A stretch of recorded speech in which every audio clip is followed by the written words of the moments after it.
ശിശു ഭ്രൂണഹത്യയിൽ തുടങ്ങി ആർത്തവം, വിവാഹം, ഗർഭകാലം, മാതൃത്വം, മൂഡ് സ്വിങ്സ്, ഹോർമോണൽ ചേഞ്ചസ് എന്നിങ്ങനെ സ്ത്രീകളെ പറ്റിയുള്ള എല്ലാ വിഷയങ്ങൾക്കും വളരെ പ്രാധാന്യം നൽകുന്ന ഒരു സമൂഹമാണ് നമ്മുടേത്.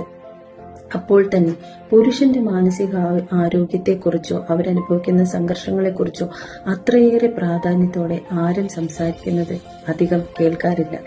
സങ്കടങ്ങൾ ഒഴുക്കിക്കളയാനുള്ള കണ്ണുനീരോ പ്രസവവേദന പോലും സഹിക്കാനുള്ള മനക്കരുത്തോ ഇണ നഷ്ടപ്പെട്ടു പോയാൽ ഒറ്റയ്ക്ക് കുഞ്ഞുങ്ങളെ വളർത്തി വലുതാക്കാനുള്ള ചങ്കൂറ്റമോ ഒന്നും ദൈവം പുരുഷന് കൊടുക്കാത്തത് കൊണ്ട് തന്നെ പുരുഷൻ എപ്പോഴും ആവശ്യമുള്ളത് തന്നെ മനസ്സിലാക്കുകയും സ്നേഹിക്കുകയും അതിലുപരി സപ്പോർട്ട് ചെയ്യുകയും ചെയ്യുന്ന ഒരു ജീവിത പങ്കാളിയെയാണ്.